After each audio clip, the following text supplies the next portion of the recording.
Hello, everybody, and welcome to this new practice video. I know I can be a pain in the neck, but I'm recording all these videos for you to practice your verbs and to practice your Spanish. So here we go with another video where we will be practicing today the verbs that we've seen so far. And those verbs are the verbs here. We are going to be practicing today the verbs ser, the verb estar, the verb tener, and also the verb ir. And we will also use the verb haber. That is the verb that we use to say there is or there are, remember? And I taught you that to say there is or there are, we say in Spanish, hay. So these 5 things is what we are going to be using. Vale, I'll give you sentences and we will translate them together. Vale, let's begin. For example, I will make them up on the go. Number 1. My father is very strict. My father is very strict. But first of all, how do we say strict? We say, in Spanish, we say estricto for a man or estricta for a woman. In this case, it's a man. And now, are we going to use, what verb are we going to use for this is? We have 2 possibilities. We can use either ser or estar. Which one of these 2 verbs is the one that we use to describe? Ser. So let's use that one. So we will say, mi padre es muy estricto. Mi padre es muy estricto. Number 2, let me think. For example, I will give you. There are 2 umbrellas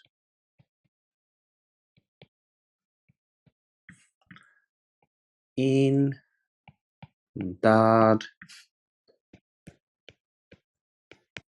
drawer. I think it's like that, a drawer, the one that you use. I believe the word is like that. Maybe I'm misspelling it, but you know what I mean. Okay, first of all, vocabulary that we might not know. How do we say umbrella in Spanish? Umbrella is the word paraguas. And always it's a word that looks like this and never, it doesn't have single form, a plural form. It's always like that, single and plural. And drawer. We say cajón. Vale. And now the verb. What's the verb of the sentence? There. Remember how to talk about the existent things? To say there are, there is, there are? Yep. We say hay. So we will say hay 2 paraguas en ese cajón. Hay 2 paraguas en ese cajón. There are 2 umbrellas in that drawer. Vale. Oh, let's go for number 3. Vale. My sister is not at home. Oops, let me erase. It's not at home at the moment. Let's focus first on the vocabulary that we might know or we might not know. Sister. You should know this one because we've seen the family. For a sister, we say hermana. More vocabulary. How do we say home or house? You do use home more than us.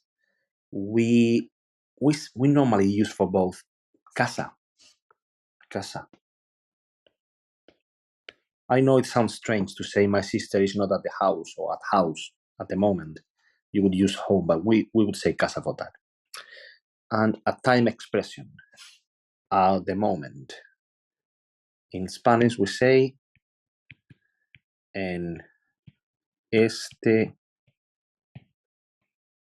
momento. In this moment, literally, if you translate it word for word. So let's translate the whole sentence. Mi hermana no está.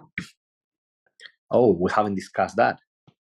It is the verb estar because it's a location. To talk about where things are or someone is, it's always the verb estar. So mi hermana no está en casa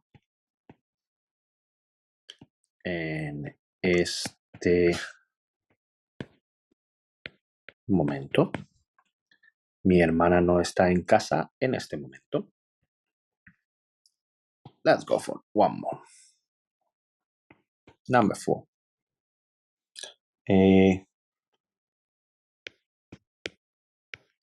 How many days a week do you go to the swimming pool?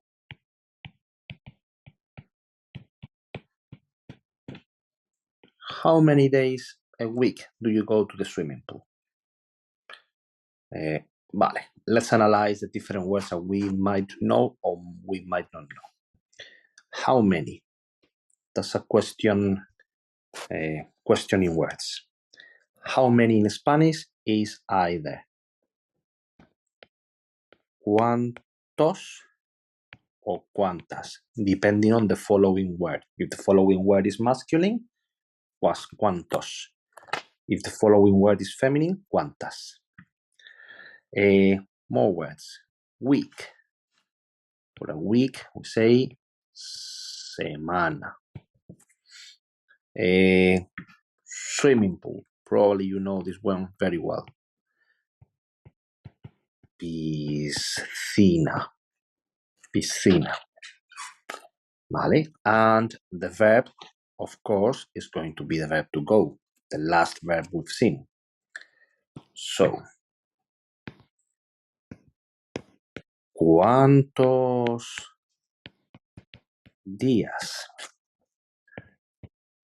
por semana tú, although that tú can be omitted, vas a la piscina? ¿Cuántos días por semana vas a la piscina? ¿O cuántos días por semana tú vas a la piscina? Remember that the most common preposition that will always follow the verb ir, it's a, to go to a place, ir a. Vale? More.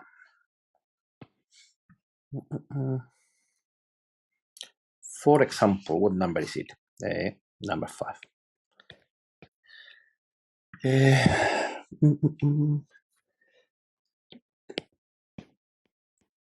There is a little problem with our passports. For example, something that you might say, well, I hope you don't have to say this, but something that might happen. Vocabulary. How you say this little? That little refers to a small problem, a little problem. So probably we will use there the word that we use for small, which is pequeño or pequeña, depending on the following word. And be careful with the pronunciation because I don't know why this word is mispronounced very often. Pequeño. Problem. Problem is an easy word and it is problema. But it's a masculine word, remember. It ends with an A, but it's a masculine word. Passports. Easy. Pasaporte.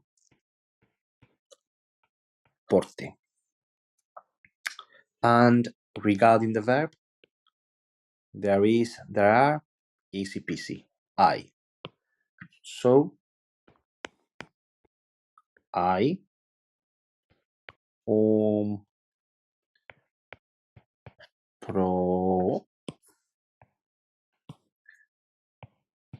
problema pequeño.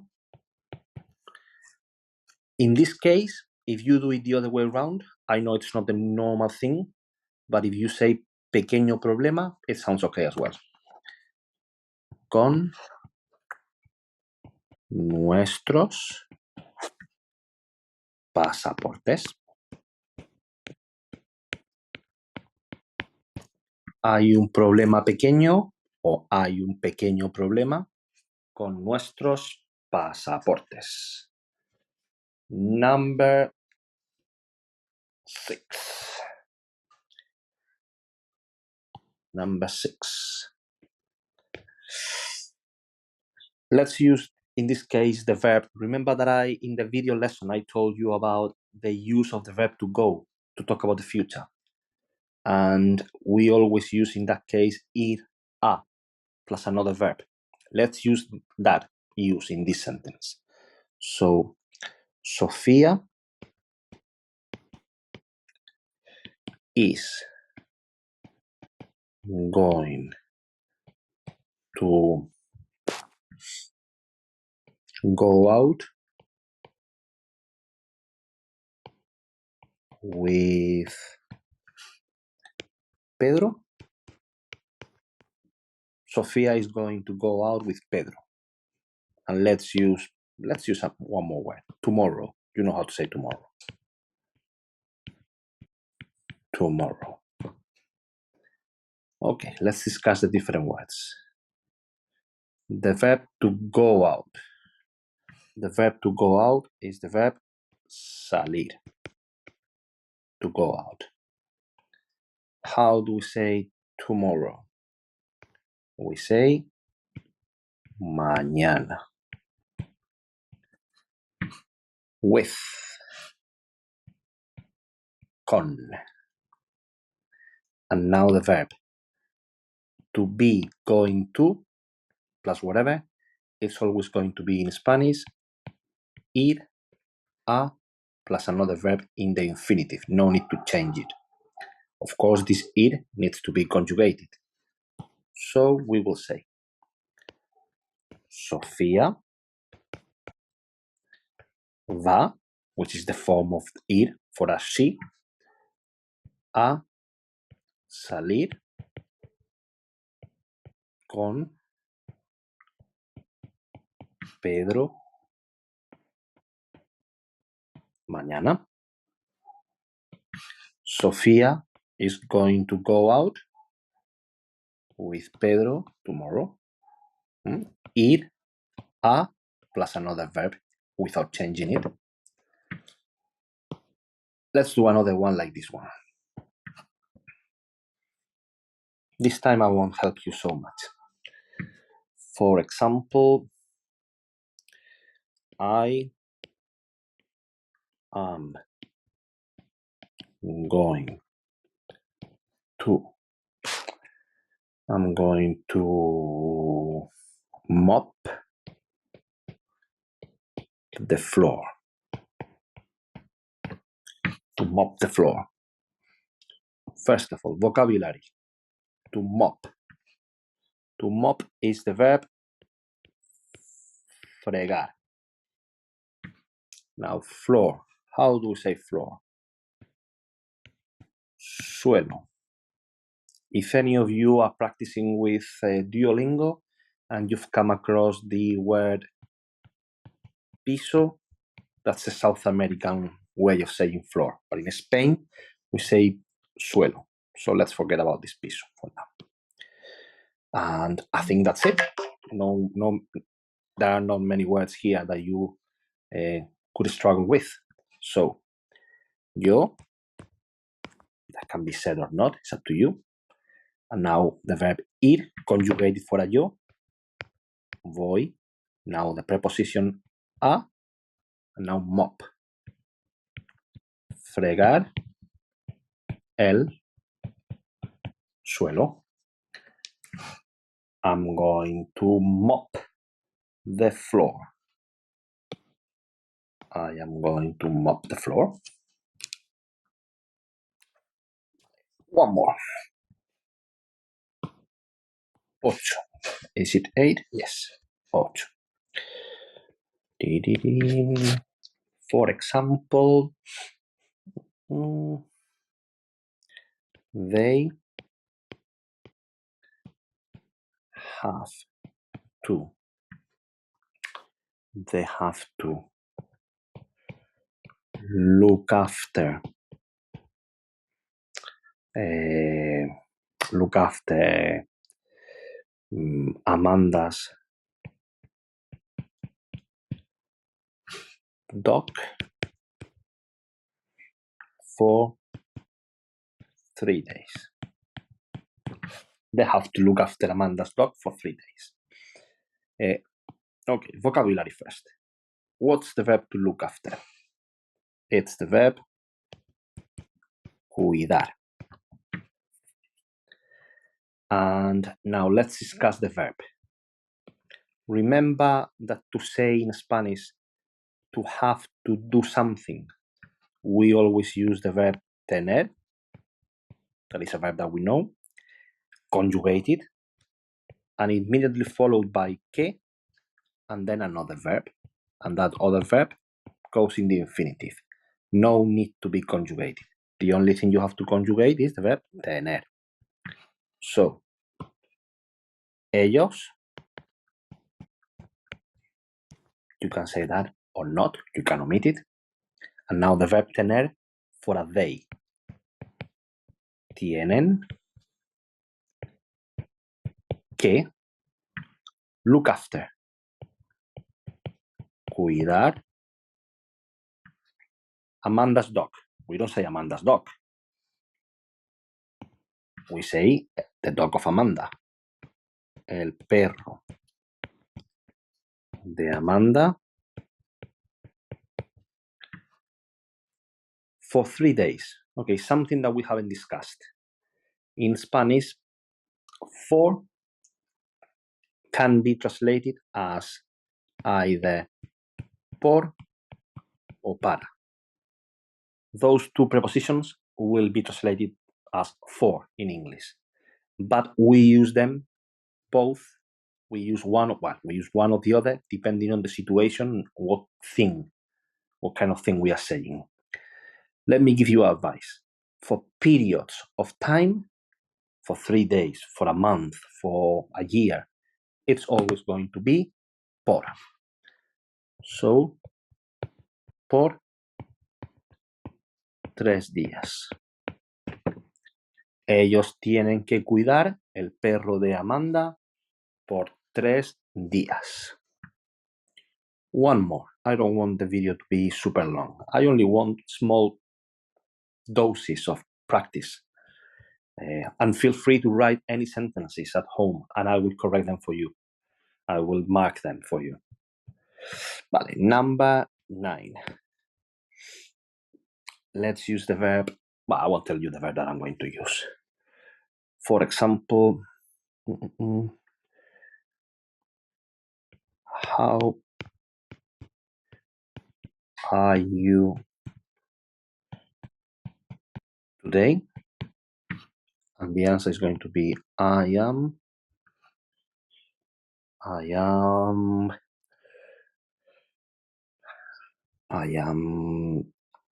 a bit sad. I am a bit sad. Okay. Feelings. Well, first, vocabulary. How do we say sad? The word for sad is triste. Triste. Doesn't change. Masculine or feminine, it's triste. A bit. We say un poco. Un poco. Today. Easy. You know this one. Hoy. Hoy. And now let's discuss the verb. Am I asking about feelings? Am I asking about how someone feels? So, what verb is the one that we use for feelings? Ser or estar? Estar, of course. So, ¿cómo estás? If you want to say tú, you can or not. No need. ¿Cómo tú estás o cómo estás tú hoy? And the answer, yo. You can set that or not. That's why I write it between brackets. Estoy un poco triste. I am a little bit sad, or I'm a bit sad. Well, I know this is a short video. We have only translated 9 sentences, but little by little. Small doses is better than a lot in one go, and nothing goes in. I will see you in our next lesson, and bye-bye for now, guys.